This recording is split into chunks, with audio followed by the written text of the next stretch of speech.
Autoimmune disease stems from a traumatic event. If this is true, how can a child be born with an autoimmune disease?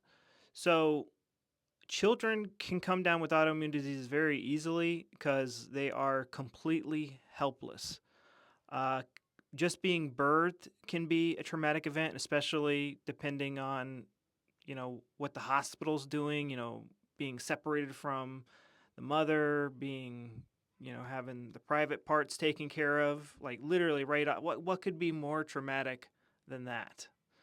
The mom going off to work and being separated from the child while she's at work or something, think about this in a biological sense. Like in the wild, that's death for a child in the wild, a baby animal in the wild, to be separated from their mother. Like they have zero chance of survival.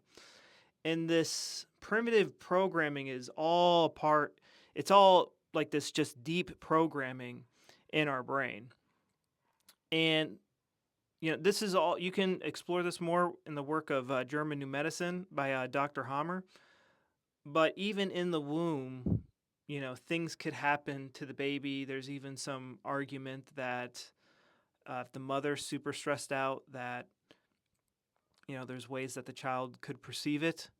So I don't look into, I don't have a lot of experience with that, but it is very easy for a child to experience traumatic event just because they're completely helpless.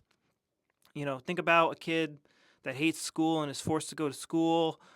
Uh, think about a kid that wants a cookie or a Coke or candy and is not allowed to have it, and they lose their mind and they don't know when they're going to get that precious thing again.